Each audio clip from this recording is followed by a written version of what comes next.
Simon & Schuster presents The Trial by Laura Bates. Read by Rachel Handshaw. For Grace. Day 1. A flaming sock.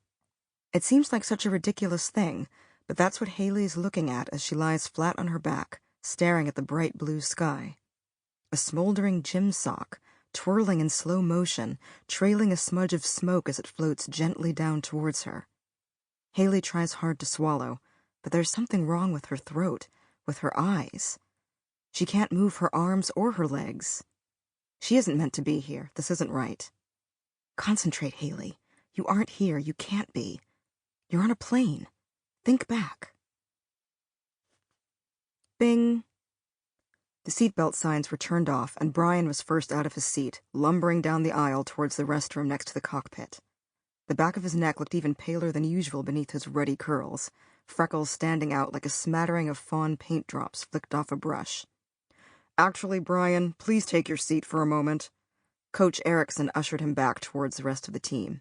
Haley saw Brian's eyes bulge a little. Was it just the artificial overhead lights, or did he look faintly green? "I really need to get in there, Coach," Brian mumbled, gesturing towards the restroom door. "This will just take a moment, son."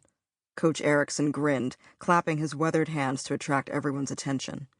Brian collapsed reluctantly into a free seat, cradling his stomach with his hands. Erickson ran a hand through his thinning hair, graying now, but the same floppy cut he'd sported since the grainy photos in the school trophy cabinet showed him lifting the all-state high school basketball championship cup 40 years before.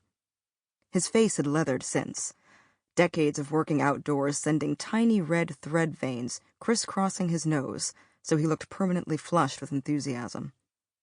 From her seat over the wing, Haley twisted to look towards the back of the small private plane.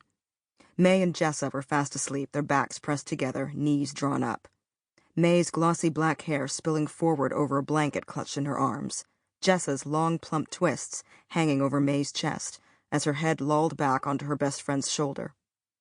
Across the aisle, Shannon was looking out of the window, her back poker straight, one foot automatically rotating and pointing through a complicated series of flexibility exercises.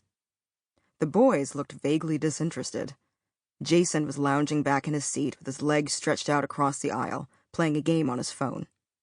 Elliot was sitting a little way apart, as always, bent over a sketchbook, his eyes flicking up and down at the other kids, as his hand moved quickly back and forth across the page. Brian looked like he was focusing all his attention on keeping his mouth closed. Sample complete. Ready to continue?